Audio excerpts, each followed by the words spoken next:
Hello भाभी जी। मैं ठीक हूँ, आप कैसी हैं जी? अच्छा, वाह, ठीक है भाभी, हम आ रहे हैं। दिव्या, किसका फोन था? किससे बात कर रही थी तुम? भाभी का फ़ोन था। आज वरुण का जन्मदिन है, इसलिए हमें शाम में बर्थडे पार्टी में बुलाया है। बड़े बड़े लोग, बड़ी बड़ी बातें। पैसा है, बर्थडे भी करेंगे, एनिवर्सरी भी करेंगे। अच्छा छोड़े, आप मुझे ये बताएं कि हम वरुण को क्या गिफ्ट देंगे। खाली हाथ तो नहीं जा सकते ना, बताएं क्या लेंगे हम। गिफ्ट? गिफ्ट किस बात की? उसके पास सब कुछ तो है।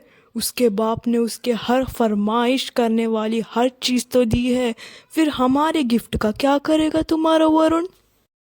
बस करो जी, क्यों आप इस तरह की बातें कर रहे हैं? बिना गिफ्ट के हम जाएंगे तो अच्छा लगेगा क्या? वैसे भी मैं अकेली बुआ हूँ उसकी, मेरे अलावा कोई नहीं है, इसलिए मैं गिफ्ट लेकर ही जाऊंगी। कोई जरूरत नहीं है तुम्हें उन्हें गिफ्ट देने की। तुम्हारे भाई के पास कम पैसे हैं जो गिफ्ट दोगी तुम। वैसे भी तुम्हारे वरुण को हमारे छोटे मोटे गिफ्ट पसंद नहीं आएंगे। उसके बाप ने तो उसे ब्रांडेड गिफ्ट देने हैं, इसलिए चुप कर जाओ तुम। वैसे भी मेरे पास इतने फालतू पैसे नहीं है उसे गिफ्ट देने को। टैक्सी को ही बहुत खर्चा हो जाता है। है दिव्या और उसका लालची पति उमेश, जो बहुत ज्यादा कंजूस भी है और लालची भी। चलो फिर आज हम देखते हैं लालची पति की कहानी।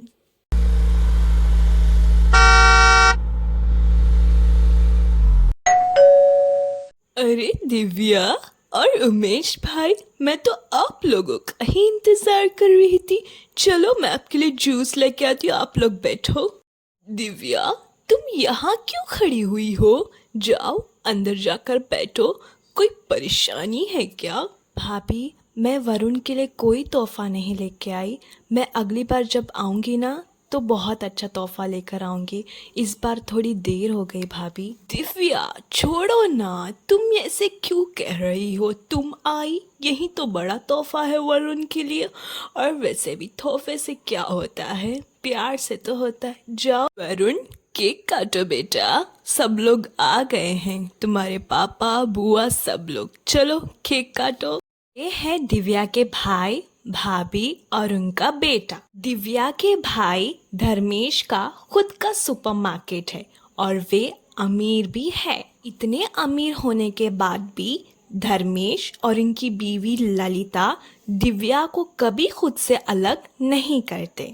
चाहे वो दिवाली हो, होली हो, रामनवमी हो, हर त्योहार में मिल बैठकर साथ में मनाते हैं। इतना करने के बाद भी दिव्या का लालची पति दिव्या के भाई और भाभी से कभी खुश नहीं होता। उसे कुछ ना कुछ कहकर उनके बारे में ताने मारता रहता है।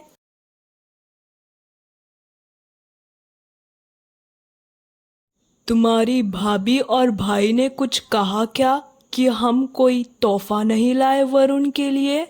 नहीं, उन्होंने कुछ नहीं कहा, मगर मुझे ही अच्छा नहीं लग रहा है। मुझे कुछ ना कुछ लेकर जाना चाहिए था वरुण के लिए।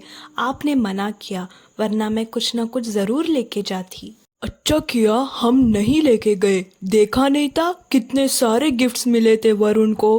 फुकट का पैसा बर्बाद हो जाता। वैसे वरुण कोई दूसरा तो नहीं था, मेरा ही तो भतीजा था। उसको देने में क्या ही हर्ज थी, वो खुश हो जाता। उसको खुश करने के चक्कर में मेरा पैसा बर्बाद हो जाता। तुम्हें पता भी है आने जाने का खर्चा कितना हुआ है। वैसे तुम्हारे भाई के घर में 3-4 गाड़ी है। एक गाड़ी हमें भिजवा ही देते तो क्या ही हो जाता तुम्हारे भाई को। मेरे भाई ने मेरे लिए बहुत कुछ किया है। माँ बाप के जाने के बाद मुझे पढ़ाया लिखाया और मेरी शादी भी करवाई। अब मैं और बोझ नहीं बनना चाहती मेरे भाई को। इसे बोझ नहीं कहते, इसे प्यार कहते हैं। भाइयों का फर्ज होता है ये सब करना। जब भाई अच्छी जिंदगी जी रहा हो, भाई को चाहिए कि बहन की जिंदगी भी अच्छी करे। जब से मेरी शादी हुई है तब से मैं तुम्हें समझा रहा हूँ, लेकिन तुम्हें तो कोई बात समझ में ही नहीं आती, इसलिए जाने दो। क्यों ये बार बार मेरे भाई के बारे में कहकर मेरा दिल मेरे भाई के खिलाफ भड़का रहे हैं। मुझे कुछ तो करना पड़ेगा, इनकी लालच वरना कभी ख़त्म नहीं होगी। हेलो कविता, कैसी हो तुम? हाँ मैं भी ठीक हूँ। कविता, मुझे तुमसे एक ज़रूरी बात करनी थी। आपको हमारा आज का वीडियो पसंद आया तो हमारी वीडियो को लाइक कीजिए, चैनल को सब्सक्राइब कीजिए and hit bell icon for new videos. Thank you for watching our video.